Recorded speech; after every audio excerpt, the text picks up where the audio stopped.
Aslam everyone and welcome back to my channel. कैसे हैं आप सब? आई होप कि आप सब बिल्कुल ठीक होंगे। और आज है 25 दिसंबर। यहाँ पर छुट्टी थी, अली भी घर पर थे, तो मैंने सोचा कि कुछ अपने लिए डिफरेंट सा ब्रेकफास्ट बनाती हूँ, मज़ेदार सा। आप सबको पता है कि मुझे डिफरेंट तरह के ब्रेकफास्ट बनाने का कितना शौक़ है और आप लोगों के साथ शेयर करने का भी मज़ा आता है। तो मैंने यहाँ पर लिया था हाफ़ से भी थोड़ा सा कम एवोकाडो, उसको मैंने अच्छे से बिल्कुल स्मैश किया और एक पेस्ट बना लिया। अब मैंने थोड़ा सा टमाटो लिया है, उसको मैं चॉप करके ऐड कर दूँगी और साथ ही मेरे पास प्याज थी थोड़ी सी, उसको भी मैं चॉप करके ऐड कर दूँगी। तो बड़ा मज़े सा एक तरह की सैलड ही आप समझ सकते हैं, वो रेडी हो जाती है। आप इसके अंदर थोड़ा सा धनिया भी ऐड कर सकते हैं, हरी मिर्ची भी ऐड कर सकते हैं, लेकिन मुझे सिंपल प्लेन ही अच्छा लगता है। और चाहें तो थोड़ी-सी चीज़ भी ऐड कर सकते हैं, लेकिन मैं ये डाइट से रिलेटेड रेसिपी बना रही हूँ, तो इसके अंदर चीज़ वगैरह नहीं ऐड करूँगी। अब सारी सब्जियाँ और जो एवोकाडो है, उसको मैं अच्छे से मिक्स कर लूँगी। एक अच्छा-सा पेस्ट जो है, वो हमारा रेडी हो चुका है। और जो ब्रेड थी, उसको मैंने टोस्टर में डाल के बहुत अच्छा-सा क्रिस्पी सा टोस्ट कर लिया है और बस इसको हमने ब्रेड पे स्प्रेड कर देना है। और ज़रूरी नहीं है कि ये मिक्सचर आप सिर्फ ब्रेड पे लगाकर खाएं। आपके पास अगर कोई प्लेन चिप्स हो, उसके साथ भी इसका बहुत मज़ा आता है। तो इसके अंदर आप चिकन भी ऐड कर सकते हैं, आपकी मर्ज़ी है। अगर आपके पास बॉयल श्रेडेड चिकन है तो वो ऐड करें, उसका भी बहुत मज़ा आएगा। तो मेरा सैंडविच ऑलमोस्ट रेडी हो चुका है। इसके अंदर मैंने लगाई है सराचा सॉस। अगर आपके पास सराचा नहीं है तो किसी भी तरह के हॉट सॉस या फिर केचप इसमें ऐड करें और अपने सैंडविच को जो है एंजॉय करें। मैंने जो है आज अपने लिए ग्रीन जूस बनाया था। आज मेरा पूरा नाश्ता जो है वो ग्रीन ग्रीन होगा। ज़रूर ट्राई करिएगा इस सैंडविच को, आप लोग को बहुत अच्छा लगेगा। और यहाँ पर मैं करती हूँ अपना सैंडविच एंजॉय। और आप लोगों से एक बहुत इंपॉर्टेंट बात करनी है। मेरी दोस्त है अनम, जो कि व्लॉगर भी है, पाकिस्तानी मॉम अनम के नाम से। काफ़ी बार मैंने आप सबके साथ उसका ज़िक्र किया है। तो वो मेरी दुख-सुख की साथी है, मतलब हर रोज़ हम लोग 1-1 2-2 घंटा बात करते थे और अभी 2 हफ़्तों से मैंने उससे बिल्कुल भी सही तरह बात नहीं की है, क्योंकि उसकी तबीयत बहुत ज़्यादा ख़राब है। उसको कोविड हो गया है, उसके बच्चे माशाल्लाह रिकवर हो गई हैं, लेकिन उसको 3 दिन से साँस लेने में बहुत प्रॉब्लम आ रहा है। तो आप सबसे रिक्वेस्ट है कि प्लीज़ उसको अपनी दुआ में ज़रूर याद रखिएगा।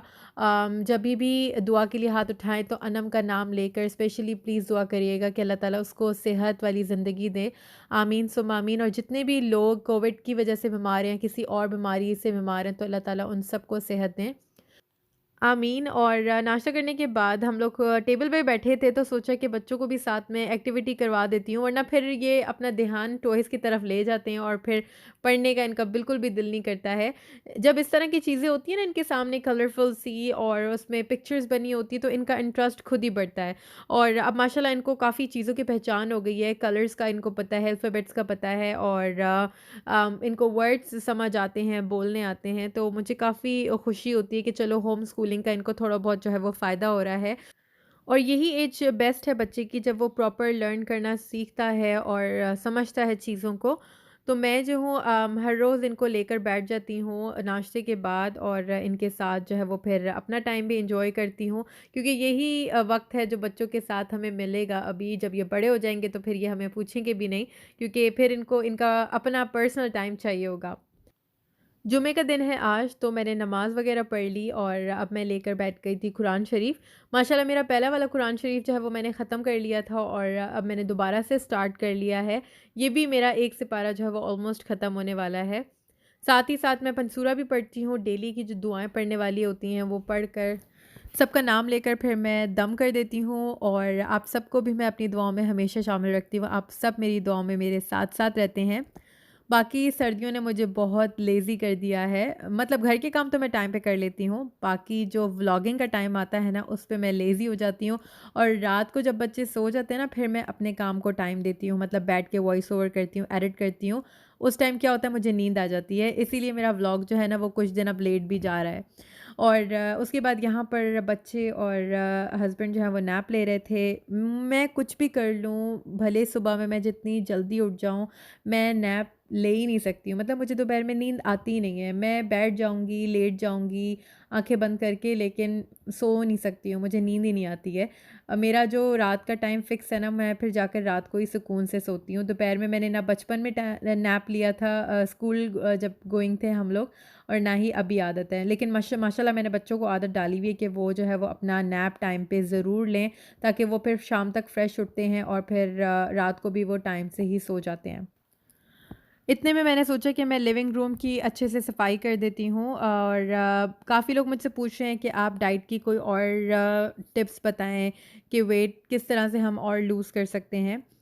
तो मैं साथ में इंटरमिटेंट फास्टिंग भी करती हूँ वर्कआउट के साथ-साथ, और अपनी डाइट कंट्रोल करती हूँ। तो यही कुछ चीज़ें हैं, आपका वेट जो है वो फिर जल्दी से कम हो जाएगा। अपनी कैलोरीज़ को कंट्रोल करके खाने से भी वेट बहुत जल्दी कम हो जाता है। इंटरमिटेंट फास्टिंग होती है कि आपने 16 घंटे की फास्टिंग करनी होती है पूरे दिन में। तो होता ये है कि रात का खाना आपने खा लेना है 8 बजे, और उसके बाद आपने कुछ भी नहीं खाना है।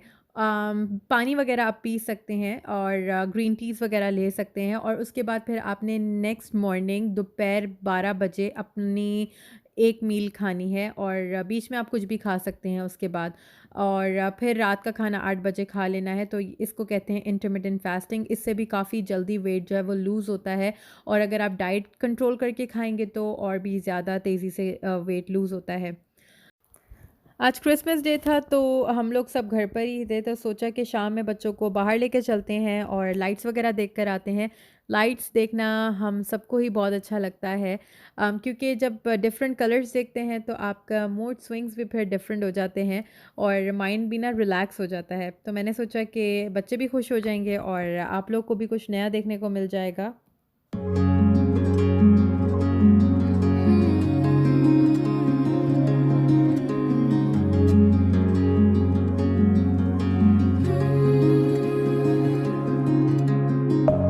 Deep within, here we go, but somehow I'm caught in the middle. Is this the end before we've even begun? Should I work against the flow, a drop in the ocean so endless, reaching for our moments miles above? I just need one. Diving in to all this endless space. तो हम लोगों ने गाड़ी में बैठकर जो है वो लाइट्स वगैरह एंजॉय कर ली थी, और आई होप कि आप लोगों ने भी एंजॉय की होंगी। यहाँ पर काफ़ी ज़्यादा रश था आज, क्योंकि इन लोगों ने खाने पीने के थोड़े बहुत स्टॉल्स वगैरह लगाए हुए थे, तो लोगों का काफ़ी रश था, और मुझे नहीं लग रहा था कि हमारा उतरना सेफ़ है अभी इतनी ज़्यादा लोगों में, क्योंकि छोटे छोटे बच्चे होते हैं ना, तो इनके साथ आपको ज़्यादा केयरफुल होना चाहिए। अभी अली जो है वो खाना पिक कर रहे हैं। आज मैंने खाना जो है वो नहीं बनाया है। आज हम लोग बाहर से ही डिनर लेकर फिर हम घर जाकर अपनी मज़ेदार सी जो मील है एंजॉय करेंगे।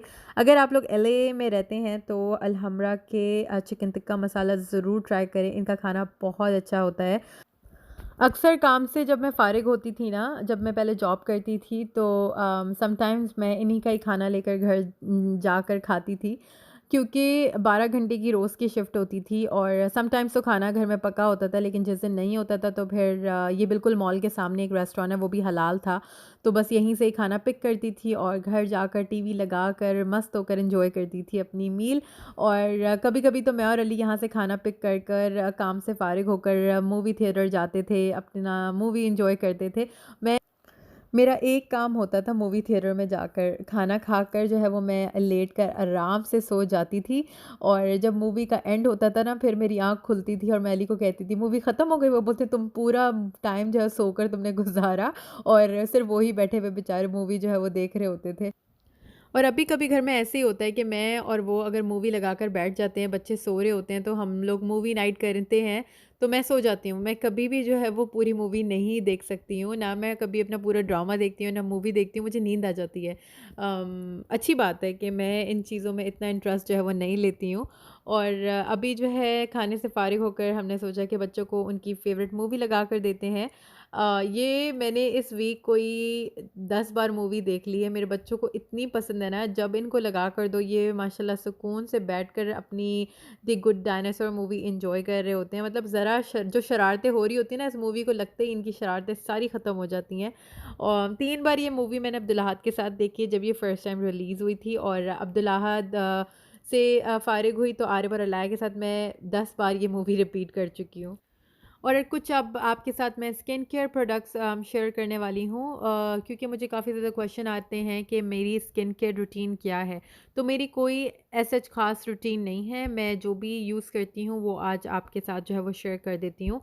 तो मैंने शैम्पू और कंडीशनर मंगवाए थे, आप लोगों के साथ शेयर भी किया था। तो अब ये बॉटल ऑलमोस्ट ख़त्म हो चुकी है। तो मेरे स्कैल्प पे बहुत ज़्यादा मुझे इची हो रही थी ड्राइनेस की वजह से, तो इससे मुझे काफ़ी ज़्यादा हेल्प मिली। और जो हेयर फॉल हो रहा था, इससे काफ़ी ज़्यादा जो है वो हेयर फॉल कम हो गया था। तो ये बॉटल पूरी अब एम्प्टी हो चुकी है। बहुत फ़ायदा हुआ मुझे इससे। इसी का ही सेम मैं कंडीशनर ऑर्डर करती हूँ। ये ऑर्गेनिक है शैम्पू, और वर्जन है प्योर फ्रूट्स और वेजिटेबल से बना हुआ है।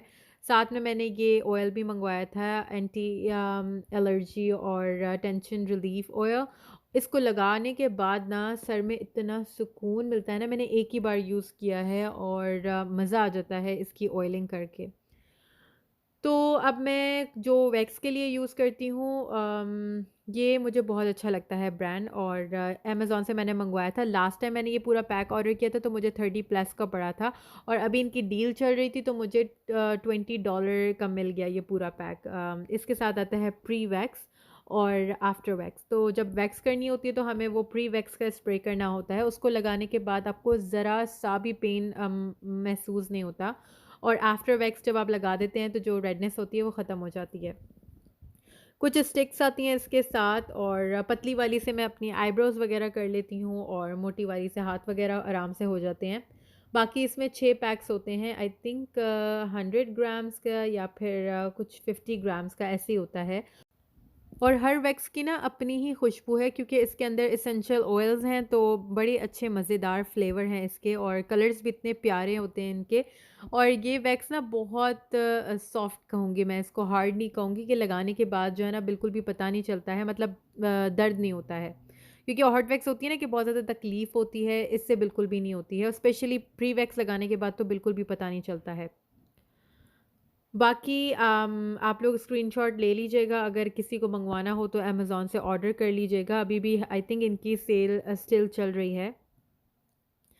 अब जो मैं यूज़ करती हूँ ये डिटॉक्स मास्क है, जो कि मैंने टीमी से ऑर्डर किया था, और ये बिल्कुल मुल्तानी मिट्टी टाइप का है, और इसमें कोई हार्श केमिकल नहीं है। इसको लगाने के बाद स्किन इतनी अच्छी ग्लो करती है ना, मैंने इसको काफ़ी ज़्यादा यूज़ किया है अपने हाथ और पाँव के ऊपर भी, तो मुझे काफ़ी अच्छे लगते हैं इसके रिज़ल्ट्स, और काफ़ी लोगों ने ऑर्डर भी किया है।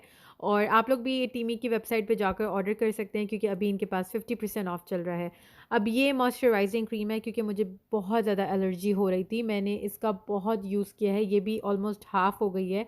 और इसको भी मैंने अमेज़न से ही मंगवाया था। बेस्ट क्रीम है, इची रिलीव, और अगर आपको रैशेज़ हो रहे हैं, मॉइस्चराइज़ रखना है अपनी बॉडी को, तो ये सारी चीज़ें बेस्ट हैं। मुझे बहुत हेल्प मिली है इन चीज़ से, तो मैंने सोचा कि किसी और के भी काम आ जाएगी। और थैंक यू सो मच आज का व्लॉग देखने के लिए। अगर मेरा व्लॉग थोड़ा-सा अच्छा लगा हो तो इसको लाइक ज़रूर करिएगा। मेरे चैनल को पहली बार देख रहे हैं तो सब्सक्राइब भी कर दीजिएगा। अपना रखिएगा बहुत ज़्यादा ख़याल, मुझे रखिएगा अपनी दुआ में याद। Thank you all so much for watching. Bye, अल्लाह हाफ़िज़।